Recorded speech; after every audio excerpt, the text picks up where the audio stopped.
วงการซึ่งเมืองเนาะมือกูปอกได้มันได้มีครับเนาะมือไปถอนออกครับนะโดนทำมือมาอเมริกันเอาไปถอนออกเรียนดินเมืองเปิ้นนั่นต่อให้เมืองนั้นเรียกกันคือก็ยากเฮาได้ก็ยีดเอาครอบครองเอานำไหลมันจะมีปักเปิงวงการซึ่งเมืองเรียกนั่นเดียวแล้วก็ต่างลงตลาดได้เทียบตัดปันว่าเมืองใหญ่นั้นพี่เดียวเนี่ยได้เลยใช้แต้มจึงได้เลยถอยจังหือก็ในโดนทำเราว่าห่ำเข้าโฮมลองว่าปักเปิงเรียนดินในห่ำเข้าโฮมเฮาได้ถอนออกเนี่ยมื้อเลยเนี่ยโดนทำมันถอนออกกายครับเนาะมันถอนออกกาปักเปิงนั่นแหละนะปักเปิงวงการซึ่งเมืองมาเนี่ยในโดนทำในเดี๋ยวเข้าบ้านะเมื่ออเมริกันในเดี๋ยวเข้าบ้าโดนทำในติดถอนออกนะครับเนาะมันได้มีอยู่หลายพื้นที่ครับที่มันได้ถอนออกครับเนาะที่ว่า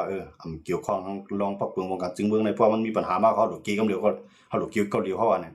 หลุดเกี่ยวข้องสังดังจัดจึงลุงผ้าในความหมายของมันประธานาธิบดีโดนัลด์ทรัมป์ในกันนะอันนี้ก็มันถอนออกการในเรื่องนั้นก็ในเมืองหลายๆเมืองในหมู่เดียวนั้นมีอยู่72เมืองอันนั้นเด็กเกิดลือไว้ข้ามเมืองเนาะห้องว่าตัดเวทวีซ่านะวีซ่าไว้ข้ามเมืองในเตรียมเฮ็ดปะเนาะนะซึ่งว่าการลีได้ไรว่าการเหตุการณ์อะไรเนี่ยมันได้เฮ็ดจังได๋ครับประธานาธิบดีโดนัลด์ทรัมป์เนี่ยปารังในเมืองมานเมืองตุงตู่เมืองลาวเมืองกัมพูชาเมืองไทยในอาเซียนนะครับในภาคหลายเมืองที่ว่าอเมริกันในเตรียมเฮ็ดปันวีซ่ากันเนาะไว้ข้ามเมืองเตรียมเฮ็ดปันเพิ่มเฮ็ดปันไว้ข้ามเมืองในต่อให้ลูกเมืองมากกว่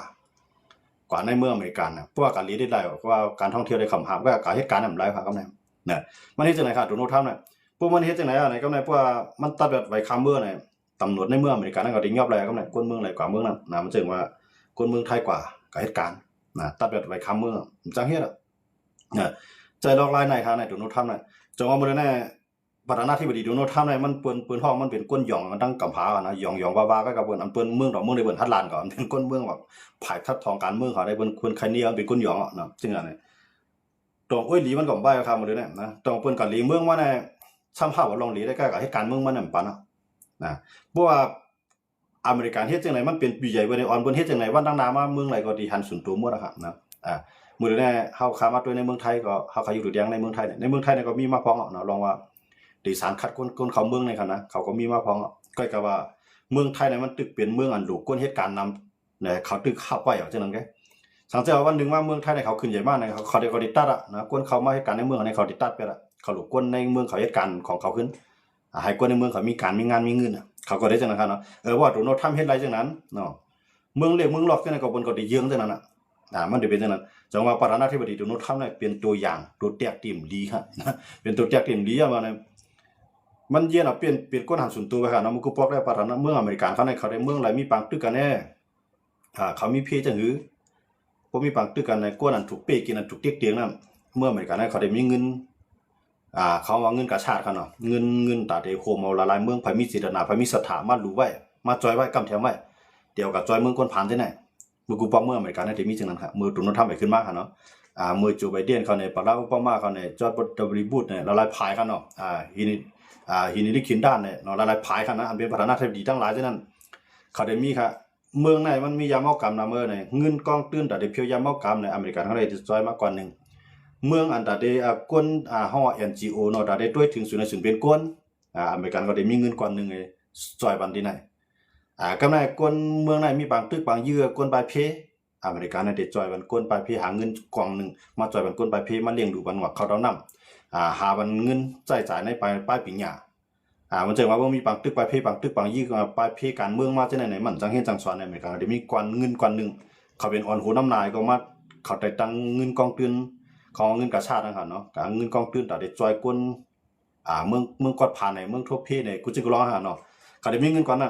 ประธานาธิบดีโดนัลด์ทรัมป์ขึ้นมาปุ๊บนั่นน่ะมีต่อให้สุดตึกกันตายสื่อตายกองก็ยะครับมีเงินอะไรมือจอยสูเนี่ยมันกึดมันถอนไปเอาเงินเนี่ยสิโอมื้อเลยมีก็ได้ก้นปลายเพก็อยู่จ้อมเรียนลินเมืองจังนั้นเรียนลินเมืองไทยได้มีอยู่หลายๆตีครับเนาะศูนย์ก้นปลายเพเนี่ยเมืองอเมริกันเขาในเขาเดียวน้ำนายก็ตั้งไว้เงินกองกลางศูนย์นึงเดี๋ยวจอยมาที่เมืองไทยขึ้นเอากับจอยบันกวนอันตกเพเนาะมันจึงว่าป้ายปิญญาลองเงินตัดได้ใจแถมในป้ายปิญญาเนี่ยลองเงินตัดได้ใจในป้ายอยู่ลีเนี่ยลองเงินตัดได้จอยแถมลองกินลองย่ำเนี่ยเมื่อนั้นมันได้มีเงินกองนึงมื้อแล้วน่ะมีเอาค่ะนะประธานาธิบดีโดนัลด์ทรัมป์เนี่ยถอยมันมือกูปอกใต้เอาค่ะในแลนนำมาใต้เลยย่างเนี่ยได้แลนนำเลยใต้ทั้งนะย่างเขาในเขาแง่ปังตึกในเขาจ้อมเรียนลินเขาจะในเขาได้มีก้นไผ่เพเขานำเขามาอยู่จ้อมเรียนลินไทยในเขานะวันนั้นย่างเขาได้เลยตั้งใจทำเรียนจิ๋วนำใต้ก็ไล่ก็ใกล้กับไรตันย่างขณะใต้ในไรกูบอกในเขาจะในบนตับซึกอันลุกขึ้นใน นะเดมี NGO เขาเดมีต่างเมืองอันเปิ้นด้วยถึงภายลูกพื้นนั้นมาจ่อยแถมเข้าสารกันเนาะเพราะว่าถึงเดือนถึงปีมันมาเนี่ยเขาเดี๋ยวเขาสารใน9-6หมากใน10หมากในเขาได้ส่งมาปันจุลูกพื้นเนาะเข้ามื้อนั้นมีอยู่ค่ะตับซึกใต้เขาค่ะจอมแดนลีเจนอะไรสิกินข้าวข้างกล้วยหมดอ่ะนะสิกินข้าวไอ้เก็บกินขวานอันนั้นมีเอาเงินเตียนจิวมาจ่อยนั้นมีหรือสิว่าจะเทมีใจสิได้ใครจ่อยนั้นได้มีมื้อนั้นตับซึกใต้ในพวกอะไรหาเฮ็ดนากินน่ะเพิ่นที่จอมแดนดีนี่คั่นน่ะหลายหาเฮ็ดนาเฮ็ดอ่ะผมเห็นนั้นบ่เลี้ยงกันเนาะย่าว่าคนไปพี่ก็ไปมาหาเขาไว้กำไรลูกหลานนางมีซื้อกันอยู่ไว้จังนั้นก็หลุเลี้ยงกันมึงกูบอกได้เขาเลยเพราะว่าเขามีก้นนำเขาก็เลยเงินนำนั่นขนาดอะไรเงินที่ NGO อ่ะ NGO มาจ่อยมันจึงแก้ว่าเนาะตาคงต้มเลี้ยงกันนะแก้ว่าจังนั้น NGO ได้ใจเงินส่งปันจังว่าพื้นตาใจตื้อว่าคือสังสิ่งจังนั้น NGO เขาได้มีเงินในจ้างวันซื้อวันพื้นว่าจังนั้นมีเขาทำเรียนนี่กูบอกกันนะเขานำมีน้ำมันว่ายาว่ามันจึงว่าส่งหมอยามาสอนบันก้นเฮาให้มีปิญญาให้มีป้ายหมอยาเนี่ยให้เป็นภายหมอยาเนี่ยNGO เขาเนี่ยเขาได้จ่อยครับมันก็บอกกันเนาะมื้อนั้นมีครับตัดขาดหมดแล้วครับเนี่ยตัดขาดไปหมดย่อมบ่จังอะไรเนี่ยประธานาธิบดีโดนัลด์ทรัมป์เนี่ยยื่นเป็นกวนหันส่วนตัวที่สุดนะว่าพวกมาแต่นั่งขี่ได้มันก็ยังดีหรือขี่นั่นขนาดเนาะพวกมาแต่นั่งรัสเซียเนี่ยขี่เขารัสเซียเขาเนี่ยมีเขารู้ขี่เนี่ยเป็นมหาอำนาจของไม้2ของกัมพูชาบ่ตั้งป้ายมักมีว่าเขาเนาะพวกยังซึกว่าเป็นไม้3อเมริการัสเซียเนี่ยเป็นไม้1เนาะตั้งป้ายมักมีตั้งไม้1ใส่ไม้2รัสเซียเป็นไม้2รัสเซียเขาเนี่ยเขามีเงินกึ่งตื้นล่างกับจอยเมืองบนเมืองใต้เมืองเหนือมีขี่ก็จะน่ะมีอเมริกันเนี่ยมีครับมันตั้งก็ว่าโดนัลด์ทรัมป์ก็หันว่าเฮาเฮ็ดมาดังการได้เนี่ยมันมาตรงตื้อตัวอเมริกันเฮาจ่ายเงินเฮาแนะนำให้นะล่ะปืนต่างเมืองจะได้ให้ขี่เขารัสเซียเขามีล่ะเฮาก็หลูเฮ็ดเหมือนเขาจะได้เฮาหลูเอาเมืองเฮาในรอดก่อนเด้อให้คนเมืองเฮาในมีอยู่มีกินก่อนเด้อก่อนเฮาได้กับจอยเบิ่นแน่โดนัลด์ทรัมป์เนี่ยมันมาใจร้ายในเวลาจังว่าจะมาตัดแบบหมดครับเลยนะป้ายปิญญากูปอกมันได้มีครูสอนเขาได้ส่งมาปันเพราะว่าภายมือกูบอกในภายไรเข้าเหตุการณ์ในจุ่มอย่างจิ๋วในไรเงินดีนะเขากูบอกขนาดมือในอย่างจิ๋วเนี่ยล่ะหลัวหาเฮ็ดลูกน้องมันขึ้นเอาอะนะหลัวหาเงินทั้งกล้วยทั้งหมดเลยนะมึงกูบอกได้ภายไรเข้าในจุ่มอย่างจิ๋วว่าสร้างว่าในมันได้ไรเงินมันได้มีอเมริกันในมาตังเงินกองตื้อหน่อยมันเจอในกัมพูชาลุงพาเขานะมันได้มีอยู่93เมืองเขาดูเนาะ93เมืองในเมืองไรได้จอยมากกว่าเนี่ยมันได้มากกองใส่เป็นเงิน1กองนึงกำไรอเมริกันเขาได้เป็นเงาเป็นกั้นนั่นนะฮะเนาะก็ในว่าอเมริกันในทอนออกผู้บ่ในเมืองไรก็มีเงินตาได้กับจอยที่นั่นน่ะออนกันเงินเนี่ยก็โดยเมืองฝ่ายเมืองมาในกวนฝ่ายกวนมาในมันเปลี่ยนจังได๋เปลี่ยนขนาดมันจังประธานาธิบดีโดนัลด์ทรัมป์เนี่ยมันว่าอะไรในพาใครอยู่เมืองอเมริกันได้ว่าเพื่อใครอยู่เมืองอเมริกันเนี่ยมีเงิน$40 ล้านว่ามีเงิน$40 ล้านได้มันดูกว่าเขาอเมริกันอยู่ดีๆก็ไล่เขาได้ตีเนาะมันล่ะว่ามีเงิน$40 ล้านเนี่ยเฮาปันไว้ก้นเมืองอเมริกันกำเดียวเฮ็ดปันไว้ประชาชนไว้ก้นเมืองกำเดียวเนี่ยให้ปันไว้กับตัวนั่นหั่นเนาะไผมี$40 ล้านเพิ่นกำใต้พี่น้องใต้ใจมีก็กว่าไรครับว่ามี$40 ล้านนะว่ามีเงิน$40 ล้านได้อยู่เมืองไรก็ไล่เต้ๆเนาะอยู่ในเมืองดุมตู้ก็บ่$40 ล้านได้ก็อยู่ไล่เขาเลยนะอยู่ที่ใดก็ไล่อยู่เมืองเขียงก็ไล่เนาะจำเป็นที่ใดเป็นก้นอเมริกันก็อยู่ไล่เขาเนาะโดนัลด์ทรัมป์เนี่ยมันมีนโยบายจังได๋มันมี policy เขาเนาะว่าพวกใครเป็นก้นเมืองอเมริกันบ่มีเงิน$40 ล้านมาละเหมือนเดิมมันขายกินวัดไว้กับตัวนะครับเนาะที่มันนะ$40 ล้านมันก็จะง่ายขนาดเนาะยังบ่จังได๋โดนัลด์ทรัมป์น่ะอะไรก็อย่ามันสร้างเนี่ยมันวนเงินไงนะมันเปลี่ยนเงาขามปืนโดนัลด์ทรัมป์ก็มันก็เปลี่ยนเจ้าสัตย์ที่ลงลาป้านลงนั่นหั่นน่ะคนกล้าคนขายเจ้าของกลุ่มมันนี่ลงนั่นหั่นเนาะมันยังก็อย่ามันตื่นรู้แล้วเอาเงินในมันตั้งได้เนี่ยนะมันก็ยึดนิโคลัส มาดูโรเนาะเอามา2กอบผมมีนี่ก็มันยังอ่านให้สังยังอ่านใครกล่าวน้ำมันในเมืองเวเนซุเอลามั่นใจว่าใครกับปีนเปี้ยงแหลกลายปันให้เมืองเวเนซุเอลาเป็นดิโมคราซีใจลงในเพราะว่ามาด้วยเฮาเข้ามาด้วยไว้หลังในคั่นนะมันจังว่าเอามาซ้ำขึ้นว่าอยู่เขารองประธานาธิบดีนิโคลัสนั้นขึ้นมาเป็นประธานาธิบดีแทนนี่เนี่ยตอนนั้นได้เป็นก้นอันตามใจอันจำใจนิโคลัส มาดูโรสมัครได้ยุคมาเป็นประธานาธิบดีก็ได้มันได้มีภายสารคัดก้อนนึงที่เป็นนางยิ่งที่เลยรางวัลโนเบลสาขาสันติภาพนั่นคั่นเนาะลองเป็นนางยิ่งก่อนในจีเสียงลึกหลังไว้ก่อนนึงคำว่าเขียนก็มื้อนั้นในโดนัลด์ทรัมป์เนี่ยมันไล่เนาะก็นางยิงก่อนในไรก่อนนางยิงก่อนในรัฐว่าประธานาธิบดีโดนัลด์ทรัมป์เนี่ยมันมายึดแบบภูมิอำนาจภูเมืองใหม่ในเมืองเวเนซุเอลาเนี่ยมันย่อว่าผู้นำเฮาในกว่าเนี่ยสุรางวัลอันนั้นมันถูกเลยเปลี่ยนของประธานาธิบดีโดนัลด์ทรัมป์เนี่ยมันยอมนางยิงก่อนในยอมคั่นเนาะเป็นไผสารคัดค่ะยอมปันประธานาธิบดีโดนัลด์ทรัมป์ก็ว่าอันเป็นเจ้าของรางวัลอันเป็นกวนตอนสุรางวัลนั้นซ้ำว่าสุรางวัลอันนั้นเฮาปันก็หลายก้อนนึงไว้ยุกอาปันก็หลายก้อนนึงหลายผู้ครอบครองผู้อุปเปลืองได้มีก็เหลียวก้อยเนี่ยก็ว่าเป็นนางยิงก็ได้มันเคยปันคั่นเนาะมันรัดว่าเฮาต่อสู้เรื่องตามเมืองเวเนซุเอลาก้อยกับประธานาธิบดีโดนัลด์ทรัมป์ได้ ต่อสู้เตี้ยนต่างกวนนักกำผาเนี่ยว่าให้มันก็ละเลยรางวัลสาขาสันติภาพแน่รางวัลหนูเปียวสาขาสันติภาพแน่ตัวโน้ทำได้จ้วมาน่ะยุ่งเปื้อก็การเจ้าของอันเฮ็ดออกปันอันตอนสู้วันนั้นทำย่อมปันหันเนาะตัวปองเอาไปไล่เนาะอันเป็นนางยิงได้ย่อมของว่าสลัดสีนั่นหันเนาะย่อมมาปันนะก็การตัวโน้ทำก็ไล่เงานะก็เจ้าของเปิ้นเฮ็ดออกปันเปิ้นตัวนั้นเปิ้นตอนก็หลายคนนึงนั่นหันเนาะก็การเดียวอาปันกองแทงกองมันไล่เนี่ยตัวโน้ทำก็ได้ไปทางปีหน้าหันเนาะตัวโน้ทำนั้นมันคืออะไรนะบ่เลยแน่มันคืออะไรรางวัลสาขาสันติภาพนั่นคืออะไรรางวัลหนูเปียวมันจังว่ารางวัลหนูเปียวเนี่ยมันจังว่าต่อสู้เตี้ยนต่างคนในเมืองเนี่ยนั่นก็ต่อสู้เตี้ยนต่างคนนั่งลงฟ้าเนี่ยต่อสู้เตี้ยนต่างคนนั่งนำเนี่ยเปิ้นสองก็ยุกยองบัดนี้เนี่ยประธานาธิบดีโดนัลด์ทรัมป์เนี่ยมันนำบาคือลาเนี่ยเก่าขึ้นมาเนี่ยเก่ามาเฮียไทยปางตึกในขึ้นกว่าในเปียดเตี้ยเนี่ยว่าเปียดที่เปียดเมืองอ่ะเนี่ยครับว่าเนาะในเปียดเมืองเนี่ยก็มาเฮียมันขึ้นปางตึกแล้วเนี่ยมันก็ขึ้นเองอ่ะนะเก่าเนี่ยถูกดีไล่รางวัลหนูเปียวเนี่ยกันให้มันไหลมาพิจัยค่ะโดนัลด์ทรัมป์ในขณะมันไหลก็การนั่งยิงก็ในไหลก็ไม่นั่งยิงก็ในไหลนั่งยิงเป็นผู้นำฝ่ายสารคัดเขาเนาะผู้นำฝ่ายคัดค้านในเมืองเวเนซุเอลานะครับเนาะมันก็ว่ามันไหลก็กำในยุควันโดนัลด์ทรัมป์นะครับก็โดนัลด์ทรัมป์ได้มันเดียโดนัลด์ทรัมป์ได้โจมมันก็ว่าอันเป็นเจ้าของอันตอนสู้นั้นทำย่อมปั่นนั่นขนาดเนาะทีนี้ก็โดนัลด์ทรัมป์ก็ได้ไปทางปีหน้าครับเนาะแล้วโดนัลด์ทรัมป์เนี่ยก็ย่อม1คาไรหน้า2คาไรเงิน3คาไรอันหน้าโดนัลด์ทรัมป์ประธานาธิบดีโดนัลด์ทรัมป์ในคาไร3อันนี่ย้อนไปมันคลายในเวเนซุเอลานั่นก็อันคลายน้ำมันมื้อในห้างเฮียนกลุ่มนี้มันเตก็ลงที่ล่างเอาน้ำมันในนั้นก็กะป้อเวเนซุเอลาเนี่ยย้อมติดต่อสู้มันในมันพร้อมแต่แห่งซึกมันในเข้ากับตึกทางกำเนี่ยครับว่าแต่ว่ามันไปจังทอนทับซึกออกมาได้ไหนเดี๋ยวมันไปจังปืนวางตึกต่ออิหร่านนะก็แม่นก็ปางตึกลองอิหร่านว่าลองอิหร่านเขาในกลางใจก้นมืออิหร่านในกลางใจก้นมืออิหร่านตายกว่านับเป็น10,000-20,000ก้อนเนี่ยประธานาธิบดีโดนัลด์ทรัมป์ว่าได้เข้ากับเอาแห่งซึกจอยตัวเทือนบ่ได้ไปจังเข้าจอยยันบ่ซังก็มีปัญหาดอกกินเลี้ยนเหมือนจังเขาว่าขนาดเอากินเลี้ยนในที่หนูได้เป็นของเขาอ่ะบ่ได้แน่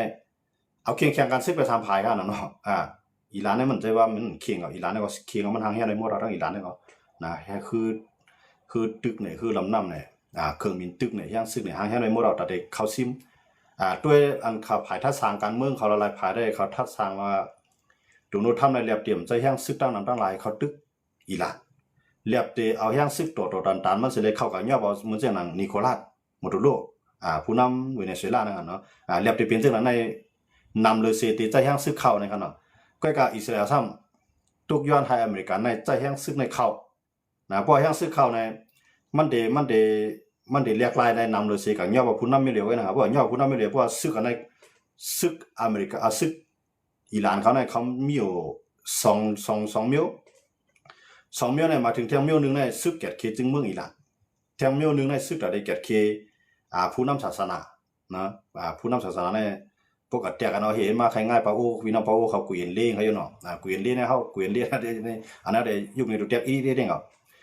กุยเลี้ยงนั่นก็กัดเตียพี่น้องปะโอ้กันเนาะพี่น้องปะโอ้เพียนโอ้เขานั่นกันนะพี่น้องปะโอ้เอาคำถี่ว่าก่อนเอาคำถี่พี่น้องปะโออันนั้นน่ะกุยนเล่เขาน่ะเฮาในเฮาลูกแก่ศาสนาในหางเฮียนซึกของไว้เสียเฮียงก็ฮะเนาะอันนี้ก็เขามาด้วยอายะตะลอคามานีอีค่ะเนาะอันเป็นผู้นำศาสนาเนี่ยมันก็มีตับซึกของมันในแก่ขีตัวมันน่ะนะเนาะมันมีตับเมืองอิหร่านเนี่ยมีตับซึก2อันนึงในแก่ขีจึงเมืองอันนึงในแก่ขีนิโคลอันนึงในแก่ขี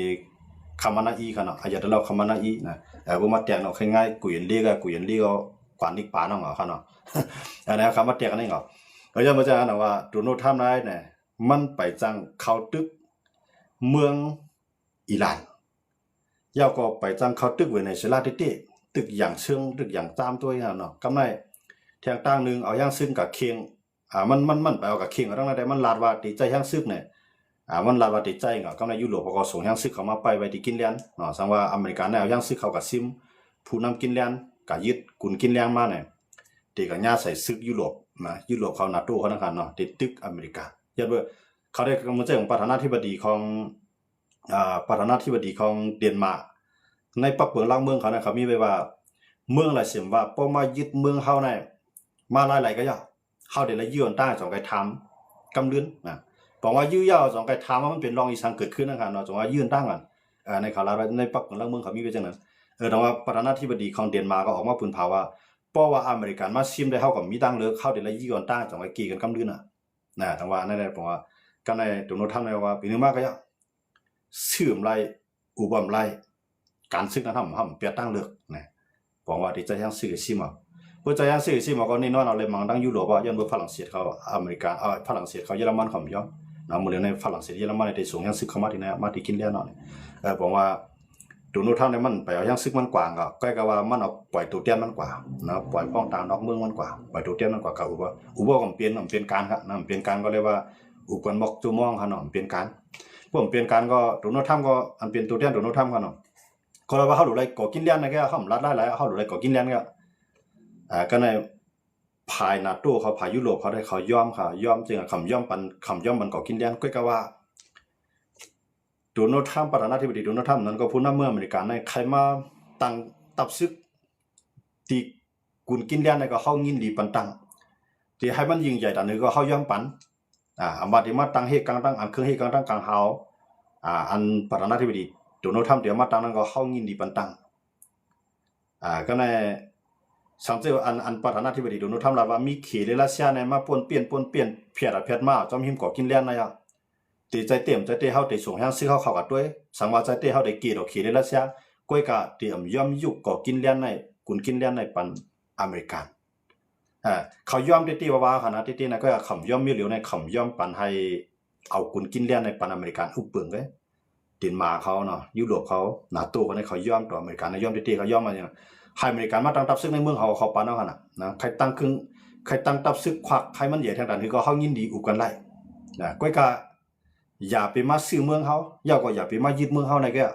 นะเขาได้เขาย้อนมากันได้กันเนาะอันนั้นได้อยู่ที่โดนัลด์ทรัมป์เนี่ยมันว่าสิเฮ็ดจังคนมาเรารับกรรมนะกันเนาะมันตื้นหลูไล่เอามาแกว่ามันตื้นหลูไล่เป็นความอเมริกันแกเฮ้ก็เดนมาร์กเนี่ยสมัครเขตรัสเซียมายึดในสูในเหมือนเจ้าหนังม้าเนี่ยมันก็แตกมาค่ะโดนัลด์ทรัมป์เนี่ยมันก็แตกว่ามันเหมือนเจ้าหนังม้าลากเล่าในน้ำแข็งไอ้สูในนี่ว่าด้วยค่ะโดนัลด์ทรัมป์มันใจสนใจเพิ่นค่ะมันกลัวว่ามันผิดใจค่ะประธานาธิบดีโดนัลด์ทรัมป์ผู้นำอเมริกันในกันนะมันก็แตกเอาผู้นำมันก็แตกผู้นำเดนมาร์กค่ะเนาะประธานาธิบดีของเดนมาร์กในกันนะโดนัลด์ทรัมป์เนี่ยก็ยุคตัวแตกมันก็แตกเอาเป็นมาลากเล่าในน้ำแข็งนี่เพราะมีเรื่องเขาด้วยสารคดีค่ะเนาะเพราะด้วยข่าวต่างเมืองอันดีมันได้มีหมาขาวๆนะครับนั่นมันอยู่ในน้ำอันอยู่ในมวยนะครับเนาะอยู่ในกุนน้ำแข็งลอยมวยใช่ไหมมันได้ลักลอบก้นหลีนะครับเนาะมันเหมือนเจังว่าประธานาธิบดีของเดนมาร์กในพวกขี่รัสเซียมาซิมก่อกินแล้วเนี่ยเหมือนเจังว่าตีเฮ็ดมาห้างโลปันขี่มานังเลยเฮ็ดมาห้างโลปันให้รัสเซียเขามานังเลยย้อนเพราะฉะนั้นเดนมาร์กเลยกินแล้วเนี่ยส่วนมีน้ำกัดได้เก็ดขี้ไรย้อนเพราะฉะนั้นเลยพวกปานอเมริกันได้เข้าได้มาเก็ดขี้ทั้งยุโรปทั้งเสียงเข้าได้มาเก็ดขี้นาโต้ทั้งเสียงให้ก็เข้าได้ผมรวมเมื่ออเมริกันให้ไล่รถเลี้ยวหรือไงให้ไล่มันขึ้นเหมือนไงอย่าให้ขี่รัสเซียในมาปนเปลี่ยน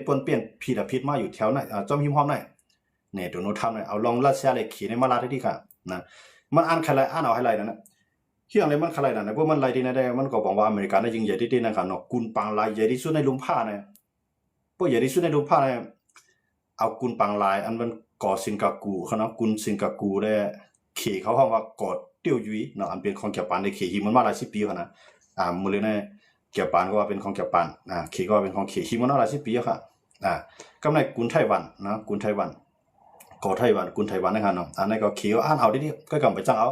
ของเขามีอยู่เป็น17 ล้านก็เขาอยู่เนาะไต้หวันนะครับนะไต้หวันในเรียบมี17 ล้านผู้ค้าต้องผิดก็วางของอีกนึงครับเนาะกุนไต้หวันนี่ก็ย่อมให้ขี่อื่นมันค่ะพร้อมได้ให้มันซึกตึกนะใจใหญ่อเมริกันใช่ต่อสู้นะก็กะว่ากุนกินเลี้ยนได้ก้นเขาได้มี57,000 เห็นก็ก้อยกับแผ่นดินมันกว้างนะกุนนั้นอยู่ในปังหลายในกว้างแห้งน่ะเป็นที่1ของกำพร้าเราว่าคิดว่าอเมริกันไล่กว่าที่แน่ๆอเมริกันได้แข็งแห้งได้ค่ะเนาะว่ายุโรปเขาก็สมัยใจยุโรปเขาค่อยปันมันเป็นมันเฮาก็เป็นรอบผมรวมของเฮาดูเนี่ยเพราะว่าอเมริกันอ่านไข่ผมรวมยุโรปอ่านไข่ผมรวมนาโตอ่านไข่ผมรวมอเมริกันได้ส่งตับซึกสู่มาตั้งไว้ก็หลายรู้เป็น3ก็ว่าสู้อย่าไปมายึดก็เป็นของสู้อย่าไปก็อยู่ภายใต้กำมือสู้เนี่ยอันนั้นแหละมันเปลี่ยนตั้งหยองว่าของประธานาธิบดีโดนัลด์ทรัมป์นะครับเนาะมันหยองว่าอานานะครับเนาะอันนั้นเดี๋ยวมาด้วยแถวมือในประธานาธิบดีโดนัลด์ทรัมป์เนี่ยปึดแนวปังตึกอยู่3แนวตั้งเนี่ย1ในเวเนซุเอลา2มาในอิหร่าน3มาในเดนมาร์กเนาะก็กินเลี้ยงนั่นขนาดเนาะอันนั้นมันมีอยู่3แนวตั้งเนี่ยอันนั้นก็อยู่ที่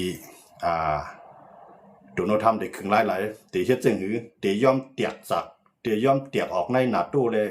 ยุโรปสิเลยอยู่ห้างกล้วยกุนกล้วยมันสิเลย เอาพายห้านั้นก็เตขึ้นเงือบงี้กันไรอยู่ห้านั้นก็เตใจห้างซึกเสตึกต่อผู้นำอีหลานอยู่ห้าอันนั้นได้เฮาติเลยด้วยกับทางตั้งหน้าขนาดเปลี่ยนเสียงมาในเฮาขาด2ไปขึ้นมาโคตรทบยากกันแท้ในขนาดพี่น้องเขาก็หลายๆใจในก็เด็กติดตามปันไรอย่างขนาดข่าวการวางการเมืองนอกเมืองในเมืองเนี่ยอันมันมีเมืองหลายมีลองสืบยุงกันมหาอำนาจเมืองหรือเมืองนึงเคียงเคียงกันซึกกันซึ่งหือเนี่ยเฮาขาดเดี๋ยวขึ้นมาโตดไอ้ใครในปันสังว่าพี่น้องเขาปันแห่งกันขนาดเอาค่ะยินจมค่ะคำก็ได้พี่น้องเขามาปันแห่งกันเนี่ยอันไรที่มันยบย่อมกันในก็ย้อนดาวใส่แถมพี่น้องเขาเพิ่มแถมมาปันอันไรที่มันป่วนลือในก็ในก็ให้ทอนบันเนี่ยอยู่ที่เฮาหามาเรียกป้ายวนกันนั่นขนาดเนาะอันข้าวมาลาในก็ข้าวก็ไรก็ฮอดถึงเมืองอะไรก็นะมันก็ได้แล้วเมื่อนางไอทีเก่าไว้มาหันกูเมืองเฮาได้ว่าไหนมันจะหันได้คานกูเมืองก็ข้ามในกว่ากูเมืองกันเนาะค่าหันที่หลายๆเนี่ยค่าหันในมือถือหันในข่าวหันในทีวีเนาะหันเส้นตาหันที่เฮาได้หันในน้ำหนักนะก็ว่าอันเฮาได้กว่านะได้ก็ในเมืองไทย77ตอนก็เฮาไปจอดมวดกันเนาะก็ว่าเฮาหันได้เฮาหันมวดได้ว่าที่เลยเป็นที่แล้วกันเนาะย้อนไปเช่นนั้นแหละอันนี้ก็เอาฝากก่อนพี่น้องเขามาก็เตือนว่าเมื่อตั้งกว่าเมื่อป่วนปากขี้เมื่อหันกูเมืองป้ายโหวตอันเช่นนั้นได้อย่าไปให้มันมีในใต้นั้นขนาดเนาะให้เฮาเปลี่ยนกับปานใหม่กับปานโซเชียลมีเดียกับปานITเนาะให้เฮาเปิ้นอยู่ที่ไรเมืองไรเฮ็ดจื้อให้พวกเฮาฮู้นั่นค่ะเนาะให้พวกไรหันให้พวกไรถอมให้พวกไรเงียนสำหรับพี่น้องเขาไรใจไรปันแห้งอยู่ในข่าวก็ตี10เข้าใจกับแท้เนาะสังเกตว่ามีไผเกี่ยวแค่ลาดก็มีพรดีสังนอนพวกขายกว้านเวลาในก็ข้าวก็ได้เฮ็ดไรกันเก่านะนั่นได้อยู่ที่พี่น้องเขาพวกพี่น้องเขาเกี่ยวไรใจในก็ปันด้านถึงมาไรกันเนาะเอาค่ะยินจมขอบใจนำพี่น้องเขากูก็กูเจ้าค่ะเนาะที่เข้ามาปันแห้งกันในซุ่มข้าวยามจุเจ้าเสซุ่มตาลับตานอนจุเจ้าเสมาปันแห้งกันในข้าก็ยินจมเอากลุ่มมูลพี่น้องเขากูเกาะในกันเนาะเมียน้องในกันเนาะเอาค่ะยินจมกับปันแห้งอยู่ค่ะในกันเนาะเอาค่ะยินจมกับปันแห้งอยู่ค่ะเฮาเกี่ยวถ่อมที่ค่ะพี่จอมเอาค่ะยินจมค่ะมิดานาทองกองแดงในขณะออกข้างยินโจมขัดที่ปัญญาขณะพันลีค่ะในขณะออกข้างยินโจมพันลีเหมือนกันกันเนาะออกข้างยินโจมพี่น้องเขากูเกาะกูเจ้ากูสิงกูซ้ายค่ะเนาะว่า TikTok ก็หลายเจ้าหลายที่เข้ามาด้วยมาถ่อมในก็ยินโจมกูเกาะในขณะเปลี่ยนแห่งใจตอนตาเขาเนี่ยกวนมาหลามาซีมันนี่ได้วายเสียเขาปอกเปลี่ยนในก็มันก็หายกว่าน้ำเอาค่ะเนาะพวกมันมาเรียกลายกันได้เขาข้างยินดีค่ะเนาะก็พวกมันหลาได้เขาขำใจหันตาเขาลุ้นนะบางพวกเอาจังขึ้นตอบขึ้นกันเนาะเขาข้างยินโจมครับพี่น้องเขาที่เตรียมต่างมาที่ย้อนอ่านข้อความพี่น้องปันตั้งย้อนอ่านข้อความตั้งถึงพี่น้องเขาอีกหนึ่งครับเนาะรายการอันเขาคัดใจจัดเฮ็ดสร้างอยู่ลาดอยู่กูคำกูวันได้เนี่ยมันมีพรหรือจังหือ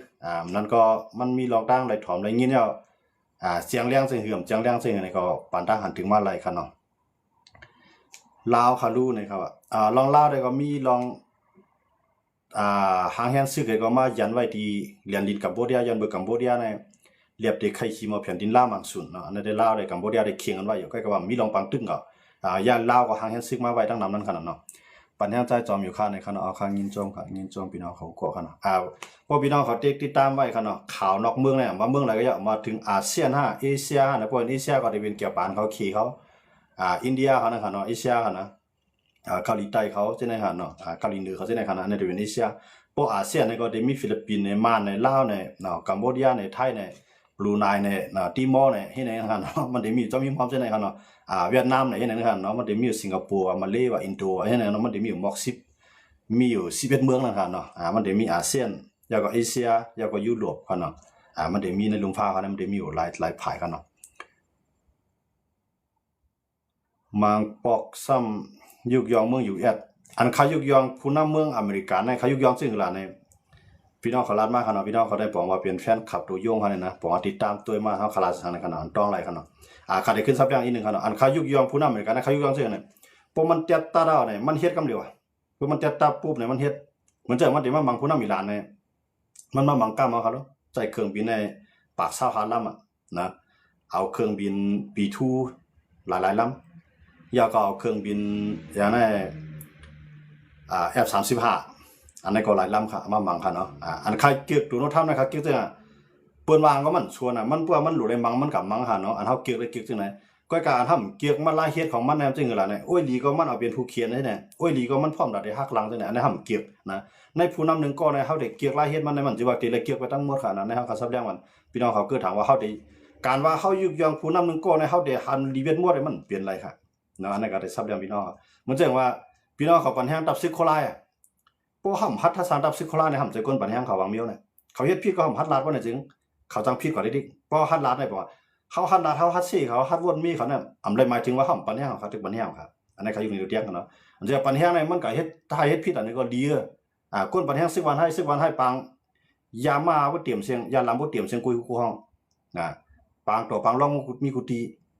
ิอันเฮาปัญญามันปีนี้ก็มันดีหมดนะต่อให้ว่าเราก้นนอกเมืองมาเพียวห้องยามันก็เขาถือว่ามันดีนะมันใจเขารู้บ่มันดีเขาหรือฮัดว่ามันดีตีไรที่มันดีมันมาปกป้องเส้นตาสายตั้งเนี่ยมาปกป้องป้ายปิงยาวเนี่ยอันที่มันดีเขาหรือยุกยองค่ะทีมดีเขาหรือทัศน์นะอันในขาดได้ซับแรงพี่น้องเขาคือถามว่าบางป้องในกับยุกยองตัวโน้ตท่ามาให้ยังเลยบางป้องในซ้ำกับเส้นในตัวโน้ตท่ามาพวกมันเฮ็ดดีเขาก็ต้องยุกยองไปค่ะเนี่ยมันก็เงี้ยเป็นผู้นำเวเนซุเอลามันมีพลเมืองไรเขารู้ที่ฮัดเฮ็ดมันจังมันขี่เขาแล้วแช่คำฮัดเฮ็ดค่ะเนี่ยอันนั้นก็หลุดแล้วยุกยองค่ะนั้นเมืองเวเนซุเอลาเนี่ยเป็นเมืองสเตย์ค่ะเป็นเมืองนำมันในนำที่สุดในลำเป็นที่หนึ่งของกัมพูชาอันมีน้ำมันนำเหลือเกินก้อยกับก้นเมืองเวเนซุเอลาในกวาดผ่านบ่หลุดกับกาดในบ่หลุดเลยเอาลวดลากลวดจุงไว้ต่างเงินเขากว่ายันเบิ่งฮะยันเบิ่งยาผู้นำเมืองก็ได้ประธานาธิบดีโดนัลด์ทรัมป์กับพวกแบบเนี่ยพวกเขายุกยองพวกเขาอ้ามมันทำจะให้กับอ้ามเขาก็ล่ะแต่อ้ามอิหร่านเนี่ยอ้ามรัสเซียเนี่ยอ้ามสีจิ้นผิงเนี่ยอ้ามปูตินเนี่ยมันจะกับอ้ามเขาลูกพวกมันเฮ็ดดีเขาก็ต้องอ้ามก็ได้พวกมันอ้วยดีของมันน่ะมันจะลูกจุ่มหน้าตัว32เมืองเนี่ยเป็นอ้วยดีของมันพร้อมแต่ได้ลิบพร้อมแต่ได้ตายพร้อมได้ต่อสู้จอมมันก้อยกับมันทำถึงที่อ้ามกับยี่ดอกเมืองเปิ้นมันจะหนังก่อกินเลี้ยนอันเป็นของเดนมาร์กอันนั้นเฮาคาที่ว่าโดนัลด์ทรัมป์เฮ็ดดีว่าเฮ็ดถูกว่าใส่คันนี้ใช่อันนี้ขัดต่อกันพี่น้องของอันก่อนพี่น้องถามว่ามาป้อมกับน่ะก็ยองย่าอ้ามผู้นำอยู่แค่เนี่ยการว่าเฮายองอ้ามเนี่ยมันสิว่าได้ยองอ้ามเม็ดกุมิวครับเพราะมันเห็นดีเฮาก็ได้รู้ได้ว่ามันดีครับนะเฮาเป็นครูสอนกออยู่ในเรียนคั่นเนาะเฮาเป็นครูสอนกอเฮาเป็นหมอสอนกอไงแต่ปีเฮาเนี่ยมือมันเฮ็ดดีเฮาหลุยุกยองมันมือมันดีเฮาก็รู้สั่งสอนมันได้คั่นเนี่ยเฮาเป็นตะปีก็เหมือนกันน่ะสาระเนี่ยมันก็เฮ็ดผิดมาหันที่ผิดมันเฮาก็หันที่ดีมันมีเหลือก็ดีใจเขารู้มันเดี๋ยวผิดแล้วเนี่ยพวกมันเฮ็ดดีเขาสั่งว่ามันดีก็ใจเขาเลยมือมันดีก็ได้มีมือมันดีเขาหลุยองมือมันดีเขาหลุซับแรงเขาหลุซินี่เขาหลุวนมีอันนี้สภาวะของคนเนาะค่ะนะอันนี้เขาผมใจว่าพิจัยเขาค่ะขึ้นตอบกันพี่น้องเขาที่ว่ามังปอกคำกับยองอ้ามเนี่ยมันก็มีอยู่ครับนะมังปอกของคนเนาะค่ะเนี่ยมังปอกเนี่ยเขาต้องไม่เข้ากินข้าวดีพักหวานเนี่ยมังปอกเนี่ยต้องไม่สังก็มีกันใจเขาเนี่ยคนเนาะค่ะมันก็ปีนแปลงเรียกลายไว้ค่ะนะก็เขามันดีเลยมีสติมีวิทยามีหยังนะอะไรก็เขาตอบกันจังไหนค่ะเนาะเอาค่ะยินจงค่ะที่พี่น้องเขาเตรียมต่างมากค่ะนะ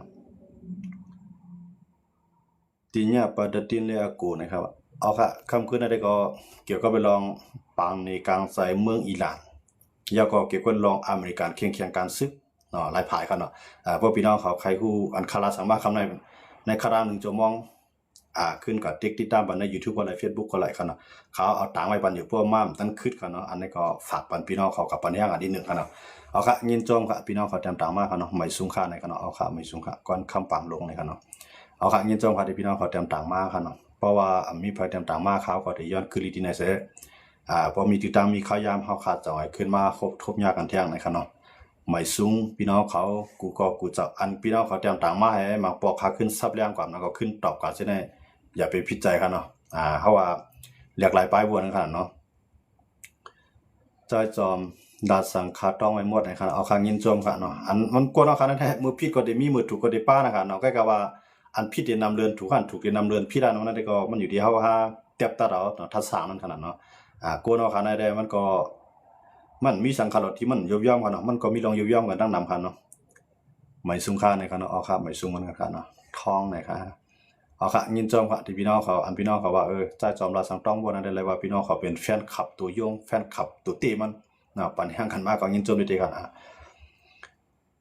นเอาลงไว้ค่ะไปทอมอยู่ค่ะในคณะเอาค่ะยินจมค่ะนะเอาค่ะยินจมพี่น้องก็ไม่สูงค่ะใจจอมเอาค่ะไม่สูงเหมือนกันเนาะไม่สูงค่ะเนาะพี่น้องเขาอยู่ตั้งไรกันปัญหากันอยู่ค่ะเนาะนั่นก็อยู่ตั้งเมืองใต้เอาค่ะอยู่เมืองไทยเนี่ย